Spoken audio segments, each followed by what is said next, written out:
नमस्कार, मैं हूं मनोज वर्मा और आप देख रहे हैं अटेंशन। और अटेंशन में बात होगी निगम मंडल की बारी, कौन किस पर भारी। जी हां, निगम मंडलों में नियुक्तियों का रास्ता अब साफ होता नजर आ रहा है। अटकलें हैं कि बीजेपी के सदस्यता अभियान के बाद इसको लेकर कोई फैसला हो सकता है। जाहिर है कि जिन नेताओं को सत्ता और संगठन में जगह नहीं मिल पाई, वो निगम मंडलों में खुद की नियुक्ति का इंतजार कर रहे हैं। इधर कांग्रेस छोड़कर आए नेताओं को भी पार्टी निगम मंडल के जरिए एडजस्ट कर सकती है। इधर कांग्रेस इन नियुक्तियों को लेकर तंज कस रही है, लेकिन सवाल ये है कि निगम मंडलों में किन नेताओं को मौका मिल सकता है और क्या कांग्रेस छोड़कर आए नेताओं का पुनर्वास होगा। आज चर्चा इन्हीं सवालों के आसपास करेंगे, लेकिन देखिए पहले ये रिपोर्ट।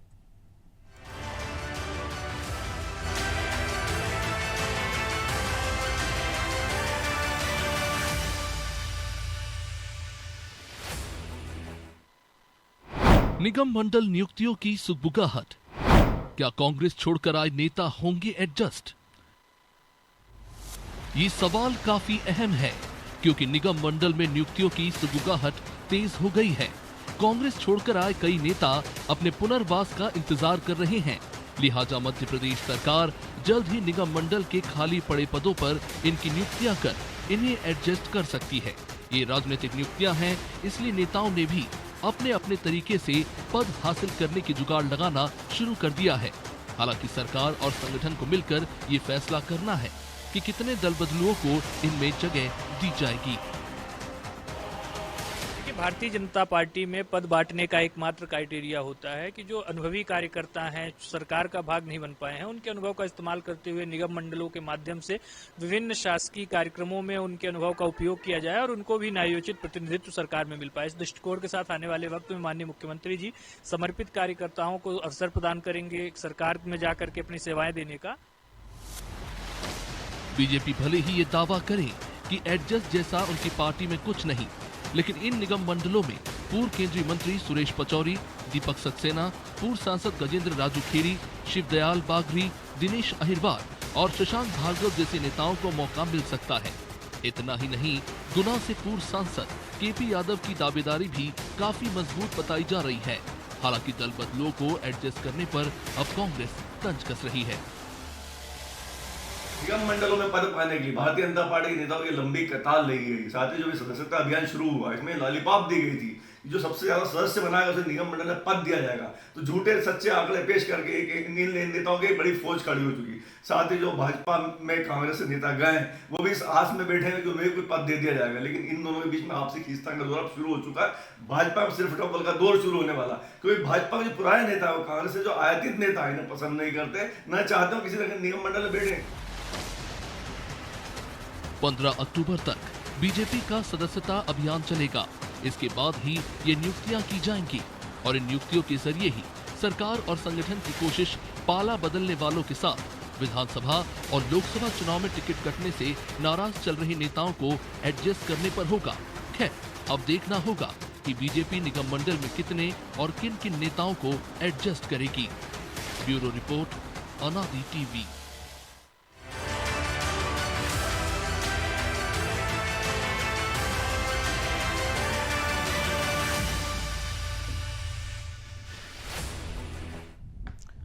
तो इसी पर चर्चा करने के लिए हमारे साथ जुड़ गए हैं वरिष्ठ पत्रकार अशोक शुक्ला और हमारे सहयोगी प्रभु पटेरिया और ब्रजेश चौक से। बहुत स्वागत है शुक्ला जी अनादि टीवी में। लंबे समय, लंबा वक्त बीत गया। पहला विधानसभा चुनाव की सरगर्मी, सरकार बन गई, फिर जिन लोगों ने सहयोग दिया उसके बाद लोकसभा के नतीजे आ गए, सरकार बन गई। 100 दिन से ज़्यादा वक्त हो गया। अब तमाम सारे वो लोग जिन्होंने उम्मीद थी जिनको कि कुछ कुछ मिलेगा, वो सारे अब इस उम्मीद में है कि अब शायद कड़े दिन जो पितृपक्ष खत्म हो जाए और उनकी लॉटरी लग जाए। क्या लग रहा है आपको कि जो कांग्रेस से नेता जिस तादाद में आए थे उन सबका पुनर्वास होगा, या एक जो कहावत हमने सुनी है कि अंधा बांटे रेवड़ी चीन चीन के दे? ठीक कह रहे हैं आप। और इसमें एक कहावत और मैं जोड़ देता हूँ, एक अनार 100 बीमार। देखना ये पड़ेगा कि निगम मंडलों के कितने पद हैं और कितने इसके दावेदार हैं। और जो कांग्रेसियों की आपने बात की है, तो मुझे लगता है कि अभी तो कोई चुनाव भी ऐसा नहीं है जिसमें इनकी किसी तरह की कोई चुनावी उपयोगिता हो। और अगर पार्टी इनको पद नहीं देगी तो ये क्या करेंगे? क्या ये बीजेपी छोड़ के फिर कांग्रेस में जाएंगे? तो इनकी स्थिति ये है कि ना तो अब ये बीजेपी छोड़ पाएंगे और ना ये कांग्रेस में जा पाएंगे, तो इनका कोई दबाव नहीं है। जैसा तो मुझे ऐसा लगता है पार्टी अपने जो समर्पित कार्यकर्ता होंगे सबसे पहले उनको एडजस्ट करेगी, और फिर इसके बाद अगर उसमें से कुछ पंजीरी बचेगी तो इनकी कोई राजनीतिक या चुनावी उपयोगिता होगी, जैसे इसमें गहलोत जी का आपने नाम दिया है। क्योंकि भारतीय जनता पार्टी ये भी देखेगी कि मध्य प्रदेश में जातीय समीकरण किस तरह के, उस लिहाज से हो सकता है कि कांग्रेस में से कुछ लोगों को जो है ये मौका मिल जाए। अभी आपने सुरेश पचौरी जी का जिक्र किया, तो मुझे नहीं लगता कि सुरेश पचौरी जी को अब किसी तरह का कोई पद मिलेगा, क्योंकि एक तो वो निगम मंडल में तो शायद ही, क्योंकि केंद्रीय मंत्री रह लिए, प्रदेश अध्यक्ष रह लिए, कौन निगम मंडल में वो जाएंगे? नहीं, अब जिनकी पद लोलुपता होगी उनको इससे कोई फर्क नहीं पड़ता है कि क्या थे। बाबूलाल जी को हालांकि वो दुनिया में नहीं है तो उनका जिक्र नहीं करना चाहिए, मुझे फिर भी बताऊं कि वो मुख्यमंत्री थे, इसके बाद में फिर वो शिवराज सरकार में कैबिनेट मंत्री बने। तो जिनकी पद लोलुपता होगी उनके लिए ये बहुत महत्वपूर्ण नहीं है कि इसके पूर्व में उनकी राजनीतिक हैसियत क्या थी। अगर उनका मकसद यही है कि उनको पद पे बने रहना है तो कोई पद मिल जाए। लेकिन अभी मेरा मानना ये है कि भारतीय जनता पार्टी के पास में पर्याप्त बहुमत है। लोकसभा के चुनाव भी हो गए, विधानसभा के चुनाव भी हो गए। जिन नेताओं की चुनावी उपयोगिता होगी, जैसे अब सिंधिया की एक बड़ी उपयोगिता थी, उनकी राजनीतिक उपयोगिता भी थी और उनकी चुनावी उपयोगिता भी थी, तो उनको एडजस्ट किया पार्टी ने, उनको पद मिला, उनके समर्थकों को पद मिला, और उनके और कुछ लोगों को हो सकता है कि निगम मंडलों में भी उनकी नियुक्ति हो जाए। लेकिन अभी जिन नामों को, जैसे अभी लोकसभा चुनाव में मैंने देखा कि हमारे मध्य प्रदेश में राजाराम त्रिपाठी पूर्व महापौर थे, वो गए इसमें बीजेपी में, अब उनको कोई पद मिलेगा? मुझे नहीं लगता उन्हें कोई पद मिलेगा, क्योंकि उनकी कोई राजनीतिक या चुनावी उपयोगिता नहीं है। तो एक श्रीनिवास तिवारी के पोते के संग जो कुछ हो रहा है वो भी लोग देख ही रहे होंगे ना, कि भले वो विधायक बन गए हों। जिनकी चुनावी उपयोगिता होगी उनको पद मिलेगा, और जिनकी चुनावी उपयोगिता नहीं होगी उनको पद नहीं मिलेगा। वो भले भारतीय जनता पार्टी के कार्यकर्ता हों या फिर वो कांग्रेस से आयातित नेता हों, जो कुछ भी हो। तो मुझे नहीं लगता कि कांग्रेसियों के हाथ में कोई बड़ा पद आने वाला है। जी प्रभु जी, हमने इस पे पहले भी कई बार चर्चा की, फिर जब निगम मंडलों के अध्यक्षों का प्रभार मंत्रियों को सौंपा गया तब भी ये बात हुई। तो अब जो स्थिति शुक्ला जी भी कह रहे हैं और आप भी इस चीज़ को नज़दीक से देख रहे हैं, उम्मीद करें कि इस बार कुछ भला हो जाएगा, या फिर निगम मंडलों की नियुक्ति, क्योंकि चुनाव है नहीं, फिर मामला आगे बढ़े?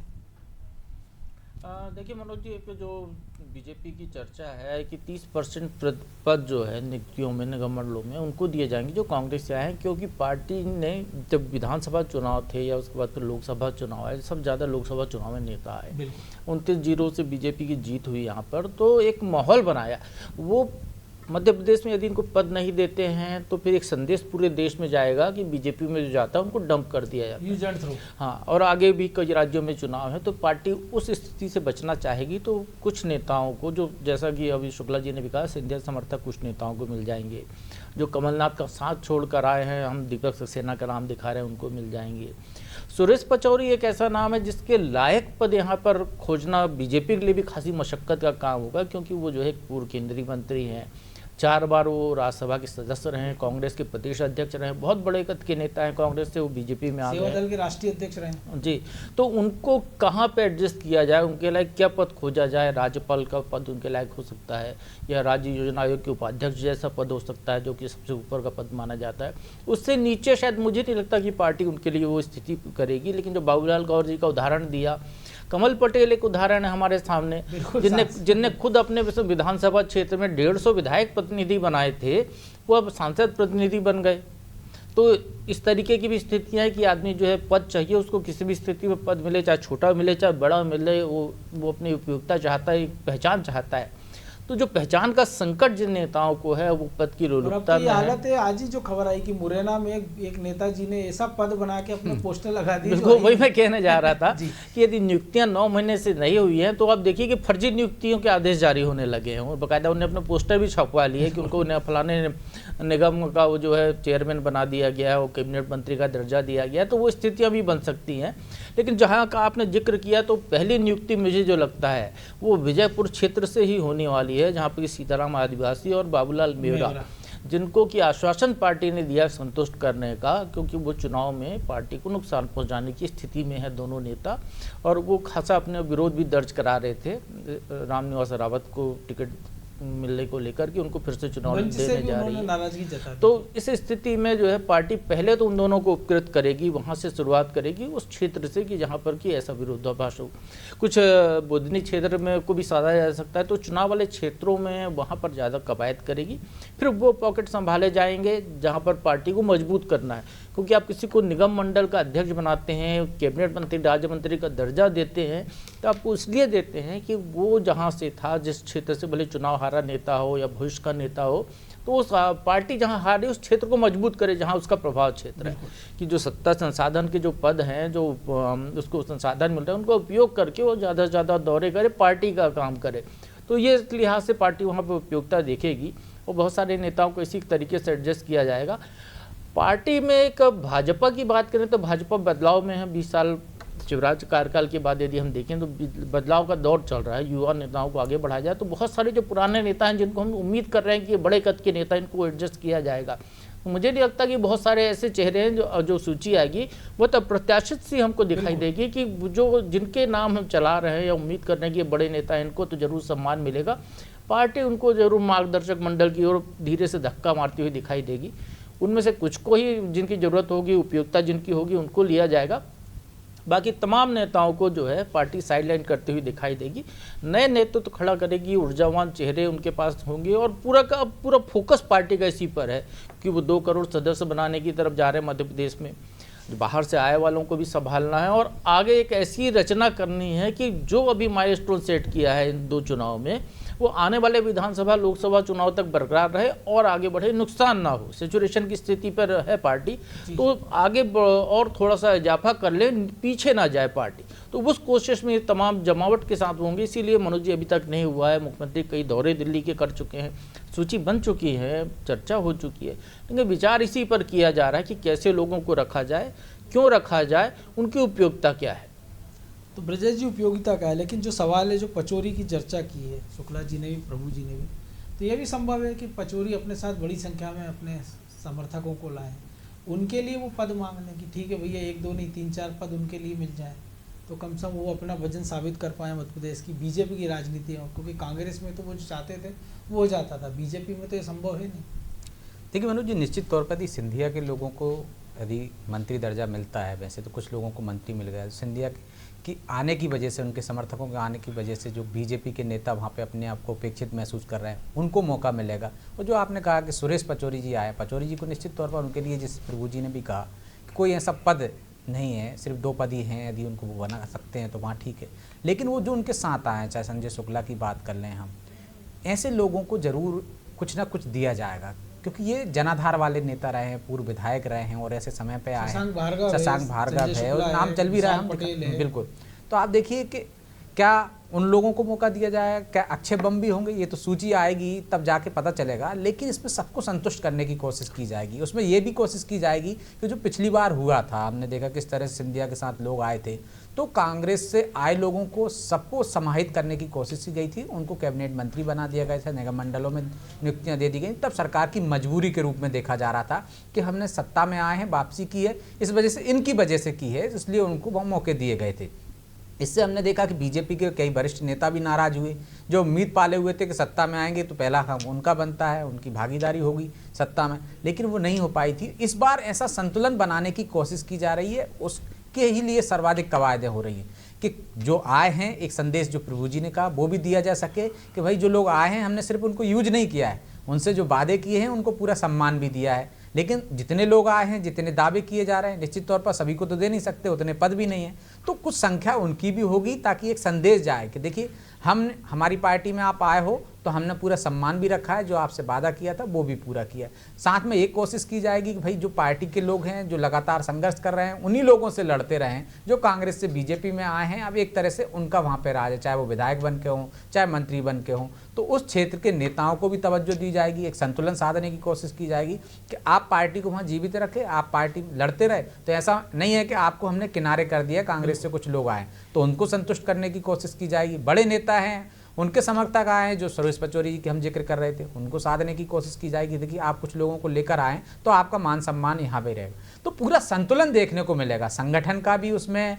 और जो प्रभु जी ने भी कहा युवाओं को आगे लाने की बात, जो नई पीढ़ी के नेता हैं और जो हारी हुई सीटें हैं वहाँ पे किस तरह से उन्हें सक्षम बनाया जा सके। एक मंत्री दर्जा मिल जाता है तो आपकी बात और आपका वजन बढ़ जाता है क्षेत्र में, तो आप क्षेत्र में काम कर सकें। तो ये तमाम समीकरण रहेंगे जिसकी वजह से कि पार्टी के हित में हो सके। मुझे लगता है इसी वजह से ज़्यादा कवायद हो रही है, क्योंकि ज़्यादा दावेदार हैं और दावेदारों की स्थिति आप देख ही रहे हो। बीजेपी में भी बहुत सारे दावेदार हैं, 2 उदाहरण आपने दिखाई दिए।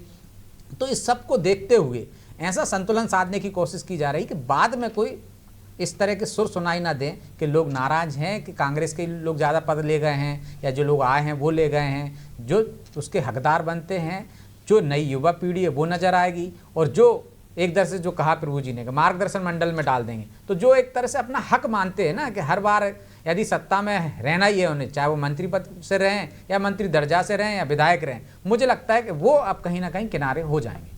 बिल्कुल शुक्ला जी, किनारे हो जाएंगे। लेकिन क्या लग रहा है विंध्य में क्या स्थिति बनती नजर आ रही, कितने लोगों को आपको लगता है एडजस्ट कर लेगी पार्टी?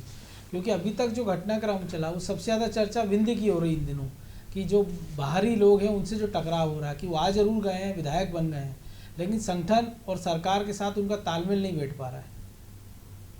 देखिए हम लोग लंबे समय से ये देख रहे हैं कि चुनाव के दौरान जो किसी कारण से असंतुष्ट होकर एक दल से दूसरे दल में जाते हैं, उसमें बहुत ही कम लोग ऐसे होते हैं जिनको पार्टी के भीतर महत्व मिलता है।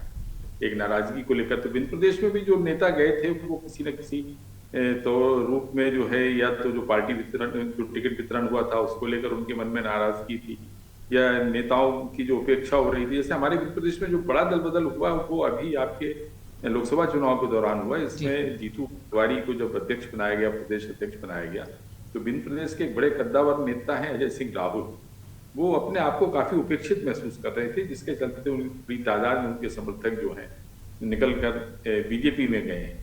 तो ऐसे लोगों को पार्टी कितना महत्व देगी ये देखने वाली बात है। और मैं आपसे बार बार ये कह रहा हूँ कि जिनकी चुनावी उपयोगिता हो, और इस देश में या हमारे विंध्य प्रदेश में जो चुनावी उपयोगिता है वो जातिगत आधार पर है। कुछ यहाँ पे ब्राह्मण नेता हैं, तो ब्राह्मणों में राजेंद्र शुक्ल को तो उप मुख्यमंत्री ही बना दिया है बीजेपी ने, सिर्फ ब्राह्मण नेता को जो है निगम मंडलों में, जैसे राजाराम त्रिपाठी पूर्व महापौर आए हैं, जिनका कोई और पद मिलेगा मुझे नहीं लगता है।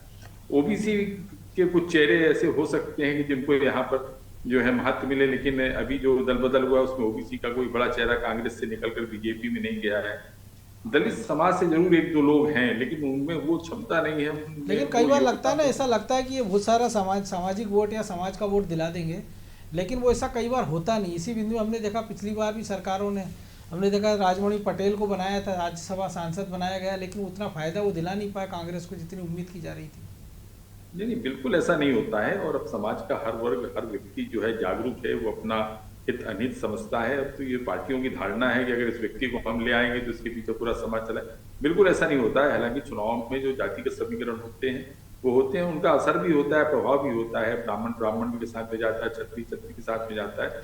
लेकिन विंध्य प्रदेश में तो मुझे नहीं लगता कि कोई यहाँ से एक भी व्यक्ति ऐसा होगा कांग्रेस का जो बीजेपी में गया है और उसको पार्टी जो है कहीं जो है महत्व देगी। और पूरे प्रदेश में भी आप ये देखिएगा, ये ठीक है कि कोई वादा, मुझे नहीं लगता है कि विधानसभा चुनाव के टाइम पे कोई ऐसा वायदा किया गया था, या लोकसभा चुनाव में ऐसा कोई दीपक सक्सेना वगैरह को जो है महत्व मिल सकता है, क्योंकि वो कमलनाथ एक बड़ा चेहरा था बीजेपी के लिए, वो एक बड़े लक्ष्य भी थे। तो उसके पहले भी जो है 2019 में भी जो है एक लक्ष्य रखा गया था कि सिंधिया को और कमलनाथ की जो 2 सीटें हमें जीतनी है। और शिवराज जी मुख्यमंत्री थे, जब मध्य प्रदेश में मुख्यमंत्री थे, तो वो भी कहते थे कि मेरा अगला लक्ष्य ये है कि 2024 का इलेक्शन होगा उसमें हमें मध्य प्रदेश की पूरी 40 सीटें चाहिए। तो कमलनाथ को हराने में जिन नेताओं की भूमिका थी, या उस वक्त जिन्होंने कमलनाथ का साथ छोड़ा है, उनको पार्टी जरूर जो है महत्व देगी। सब जगह कांग्रेसियों को महत्व मिलेगा, इसकी संभावना बहुत ही कम है। प्रभु जी, जिन नामों की हम चर्चा कर उसमें कुछ नाम हैं, जैसे जो शुक्ला जी ने भी कहा है दीपक सक्सेना, क्योंकि अभी जो संगठन के लिए अभी जो शर्तें रखी गई थी, कहा गया था सदस्यता अभियान में जो जिला अच्छा करेगा, तो छिंदवाड़ा एक ऐसा जिला है जिसमें बारे में कहा जा रहा है कि बहुत अच्छा परफॉर्म किया, आगर भी है, तो इनमें दीपक सक्सेना एक बड़ा नाम है की संभावना है, क्योंकि कमलेश शाह विधायक बन गए हैं, गजेंद्र सिंह राजू खेड़ी सांसद रहे हैं, उमंग सिंगार के जिले से आते हैं, हो सकता है उनकी लॉटरी लग जाए, और केपी यादव, क्योंकि विधानसभा चुनाव के समय कहा गया था कि वो विधानसभा का चुनाव लड़ा सकती पार्टी उनको, फिर लोकसभा के समय कहा गया था कि शायद सिंधिया ग्वालियर से लड़ लेंगे, उनको वापस से गुना से लड़ाया जा सकता है, लेकिन हुआ नहीं और वो भी एकदम चुपचाप रहे। केपी यादव चुप्पी साधे रहते रहे, ना पार्टी खिलाफ उन्होंने कोई बयान दिया, तो शायद उनको भी कोई इनाम मिल सकता है। हाँ बिल्कुल, केपी यादव का नाम माना जा सकता है मनोज जी, क्योंकि उनको अमित शाह का आश्वासन था लोकसभा चुनाव के दौरान, मंच से कहा, मंच से उन्होंने आश्वासन दिया था। दीपक सक्सेना वो नाम है जिसके लिए पार्टी निश्चित तौर पर उनको कोई ना कोई वजनदार पद देगी, क्योंकि शायद वही एक चेहरा है जिसकी वजह से वहाँ पर जो है छिंदवाड़ा का किला बीजेपी जीतने में सफल हुई 44 साल बाद। तो बीजेपी के लिए बड़ी उपलब्धि वहाँ पर दिलाने वाले नेता के तौर पर हैं, तो वो एक आइकॉन है, उनको एक प्रतीक के तौर पर यहाँ पर ओबलाइज किया जा सकता है। निश्चित तौर पर वो पार्टी करेगी। तो बाकी जो अभी शुक्ला जी कहा कि जातिगत समीकरण निश्चित तौर पर साधे जाएंगे, तमाम समीकरण, लेकिन जो एक बात है कि सदस्यता अभियान के दम पर निगम मंडल में पद मिलेंगे, मुझे नहीं लगता पार्टी ऐसा कोई काम करने वाली है। जो आपने कहा ना, प्रतीक एक लालीपाप हो सकता है, लालीपाप, क्योंकि वो तो मुख्यमंत्री ने भी बीजेपी की जो पहली बैठक थी सदस्यता अभियान की, उसमें मुख्यमंत्री ने भी कहा था जो ज़्यादा सदस्यता दिलाएंगे उनको जो है दीनदयाल अंत्योदय समिति से लेकर अलग अलग जो सरकारी समितियां उस सब में एडजस्ट किया जाएगा, लेकिन ऐसा पार्टी करती नहीं है। क्योंकि जब वो बनाने का काम आता है, नियुक्ति का समय आता है, तो उसके लिए जो है एक अलग तरीके की प्रक्रिया अपनाई जाती है। स्क्रूटनी का एक उनका अपना एक तरीका है जिसके जरिए नेताओं की स्क्रूटनी करते हैं कि किनको ओबलाइज करना है, किनको पद देना है। तो बीजेपी अपने क्राइटेरिया के तहत ही वो काम करेगी। ये जरूर है कि इस बहाने वो अपना सदस्यता में ज़्यादा से ज़्यादा लोगों को जोड़ सके, जैसे आपको छिंदवाड़ा का उदाहरण सामने है, इंदौर है, भोपाल संभाग में जरूर ये कहें कि सदस्यता का जो है बीजेपी का जो लक्ष्य से पीछे जरूर दिख रही है। उनकी जो टैली थी, हालांकि वो दावा कुछ भी करें, लेकिन जो एक टैली जो नजर आई थी उनकी तो बैठक में, कि भोपाल मध्य में सबसे ज्यादा उन्होंने बनाया, जबकि हाँ, 2 बार चुनाव से जी, पार्टी तो आ रही है, जो बीजेपी लोकसभा में लीड नहीं मिली वहां से बिल्कुल, जो बीजेपी ने एक अभी जो समीक्षा की थी 2 दिन पहले, तो उसकी एक जो पीपीटी स्क्रीन कहीं देखी मैंने, तो उसके हिसाब से भोपाल में जरूर पीछे दिखाई दे रही है। तो इसका ये अंदाज़ा नहीं लगा सकते कि भोपाल के लोगों को निगम मंडलों में जगह नहीं मिलेगी। वो पद के लोगों की उपयोगिता के हिसाब से कहाँ उनको एडजस्ट करना है, जातिगत संतुलन क्या साधने हैं, बहुत सारी जगह हैं, करीब 60-70 तो निगम मंडल ही हैं जहाँ पर उनको एडजस्ट किया है। 3 बीडीएम में थे, रोजगार निर्माण में थे जी। वो फिर संगठन भी तो एक जगह है ना प्रभु जी, के वहाँ से बचेंगे तो अध्यक्ष, उपाध्यक्ष, संचालक मंडल यही हैं, आयोग हैं, बहुत सारे बोर्ड हैं। और फिर शिवराज जी की सरकार में तो अपने जिसकी जो डिमांड की, उनको लगा कि यहाँ बुनकर ज़्यादा है तो उन्होंने कहा बुनकर बोर्ड बना दो, उन्होंने कहा माटी बोर्ड बना दो, कपड़ा बोर्ड बना दो, ये बोर्ड बना दो, वो बोर्ड बना दो। तो पता नहीं कितने बोर्डों में नियुक्तियाँ हुई थी कि वो उनकी गिनती ही लोगों को नहीं है कि कहाँ है। लेकिन ये जरूर है कि वो आयोग, वो संस्थाएँ जो बहुत ज़रूरी हैं, जैसे महिला आयोग जहाँ पर बहुत सारे आवेदन शिकायतें पड़ी हुई जिन पर कार्रवाई नहीं हो रही है, बाल आयोग है, और सूचना आयुक्त की तो अभी कर ही दी सरकार ने। तो ये जो जी, ये जहाँ पे ज़रूरत है, जहाँ पे निर्णायक शक्तियाँ हैं, जहाँ लोग अपने आवेदन शिकायत लेकर जाते हैं, उनको इतना लिंगर ऑन नहीं करना चाहिए कि आप 9-9 महीने, 1-1 साल, 2-2 साल उनको रोक कर रखें।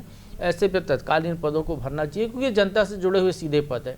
आप जो है नागरिक आपूर्ति निगम में बना दीजिए, किसी बीडीएम बना दीजिए, कहीं और बना दीजिए, उससे फर्क नहीं पड़ा, क्योंकि वो जो संस्थाएं उनका कामकाज तो सुचारू रूप से चल रहा है।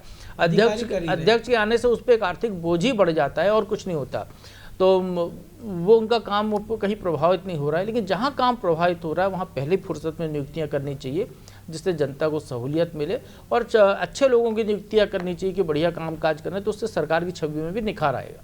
तो ब्रजेश जी, ऐसा आपको लग रहा है, क्योंकि जो प्रभु जी ने कहा कि कामकाज ऐसी दृष्टि से लोग रखें कि समीकरण भी सज जाए और जिस मकसद से उनकी नियुक्ति कम से कम वो तो पूरा हो जाए। निश्चित तौर पर मुझे लग रहा है कि इस बार ऐसा हो जाएगा मनोज जी, क्योंकि पिछली बार बड़ी देरी से नियुक्तियां हुई थी, उसकी एक अलग वजह थी, नाराजगी भी थी, लेकिन अब सरकार बेहतर तरीके से काम करने की दिशा में बढ़ रही है। आपने कहा बाल आयोग, जिस तरह से बाल आयोग ने हमने देखा पिछली बार भी काम किया था, महिला आयोग, पिछड़ा वर्ग आयोग, तो ये आयोग में यदि नियुक्तियां होंगी तो उसका असर भी पड़ेगा, सरकार के पास सुझाव भी जाएंगे, वो संबंधित विभाग के साथ तालमेल बिठाकर काम भी करेगा। यदि पिछड़ा वर्ग आयोग है तो जो पिछड़े वर्ग की राजनीति चल रही है तो उसको हिसाब से भी यदि वहाँ पे अध्यक्ष पिछड़ा वर्ग के 2 आयोग हैं हमारे यहाँ, बिल्कुल। एक जो केंद्रीय संविधान जो संशोधन के बाद एक बना है जिसको संवैधानिक दर्जा दिया गया है, जिसने मध्य प्रदेश में सब ज़्यादा ओबीसी बता दिए थे कई जिलों में, और एक दूसरा और पिछड़ा वर्ग आयोग है। हाँ, और हमारे यहाँ तो विवाद तो महिला आयोग पे भी चला है ना प्रभु जी। पिछली बार की नियुक्तियों पर भी किस तरह से विवाद हुआ था कि कोर्ट चले गए थे। कमलनाथ जाते जाते नियुक्ति कर गए थे, एक दिन 2 दिन पहले तक पिछड़ा वर्ग आयोग तक में नियुक्ति हुई थी जेपी धनोपिया की। तो उससे भी तो सरकार को सबक लेना चाहिए कि जाते जाते करने से फायदा नहीं होता है, कि यदि आप लास्ट में करेंगे तो उतना उपयोगी नहीं होगा। अभी सही समय है मनोज जी, अभी आप ये होता है ना कि आप एक टेन्योर में 3 साल की और दूसरे में 2 साल के लिए, तो 2 बार आप लोगों को ओब्लाइज कर सकते हैं। फिलहाल वक्त की कमी है। बहुत धन्यवाद शुक्ला जी।